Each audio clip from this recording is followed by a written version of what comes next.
बहुत मशहूर डॉक्टर था, मैंने वाकया किताब में पढ़ा। मिसाल के तौर पे उसका नाम डॉक्टर अहमद था। सारी जिंदगी उसने बड़े ऑपरेशन किए, उसका बड़ा नाम था।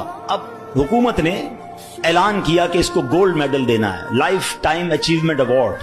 पूरी जिंदगी इतना काम किया, इस डॉक्टर को मुल्क के दारुल हुकूमत में बुलाया जाएगा और एक बड़ी तकरीब होगी और इसको गोल्ड मेडल दिया जाएगा। डॉक्टर बड़ा खुश, इतना बड़ा अवार्ड मिलने वाला है।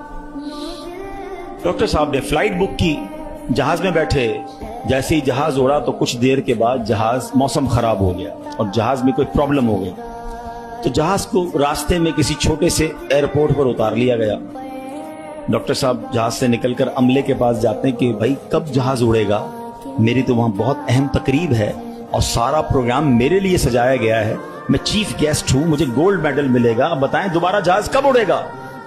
का सर छोटा सा एयरपोर्ट है, जहाज का प्रॉब्लम बड़ा है, इतना जल्दी ठीक नहीं होगा, आपको अगर पहुंचना जरूरी है तो आप कोई गाड़ी लें किराए पर और बाई कार चले जाएं, आप पहुंच जाएंगे अपनी तकरीब से पहले। डॉक्टर ने कहा यह भी आइडिया ठीक है, जहाज के इंतजार में कहीं मेरा प्रोग्राम ही मिस ना हो जाए। डॉक्टर साहब ने गाड़ी बुक की, रेंट अ कार ली। जैसे ही रास्ते में गए तो जबरदस्त बारिश, आंधी तूफान। उस अंधेरे में, उस आंधी तूफान में डॉक्टर साहब रास्ता भूल गए और किसी मेन हाईवे से निकलकर गांव के रोड पे चढ़ गए। बहुत देर तक रास्ते में, अब भूख भी लग रही, खाना भी नहीं खाया, अंधेरा गुप, बारिश हो रही है। अचानक एक छोटा सा गांव में घर नजर आया जिसमें एक बल्ब जल रहा था। डॉक्टर साहब ने कहा अब तो हालत ऐसी हो गई, दरवाजा खटखटाया। एक बूढ़ी औरत ने दरवाजा खोला। कब माँ जी कुछ खाने पीने को मिलेगा, बहुत बारिश हो रही, कब बेटा अंदर आ जाओ। वो अंदर चला गया। माँ जी ने बड़ी मोहब्बत से उसे पानी भी दिया, कुछ खाने को भी दिया।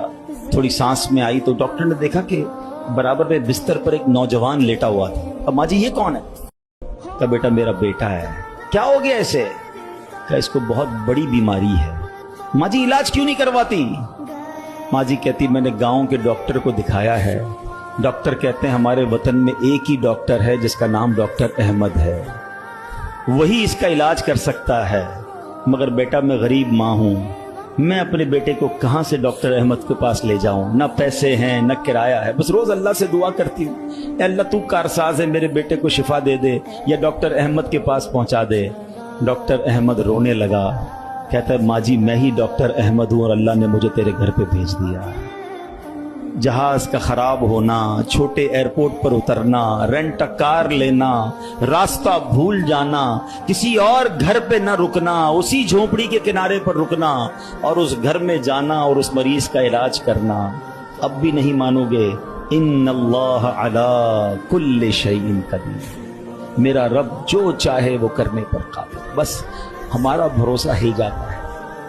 हम समझते हैं दुनिया वाले साथ देंगे, हम समझते हैं दुनिया वाले मसला, अरे दुनिया वाले तो दुख ही दुख देते हैं। अपना प्रॉब्लम बताओ तो हंसते हैं, हमसे कहते फिक्र ना करो, दूसरों को बताते हैं देखो इसका ये मसला है, ये फलां काम के लिए आया था, हैं इतनी बड़ी बड़ी बातें करता है, इसका ये मसला है। हमारे मसले को एंजॉय करती है दुनिया, कौन साथ देता है आज?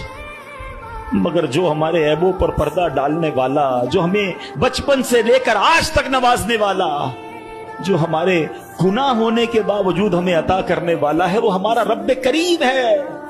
अरे जो हमारी माँ से ज्यादा हमें चाहने वाला है, उसे क्यों नहीं पुकारते, उसकी तरफ तवज्जो क्यों नहीं करते?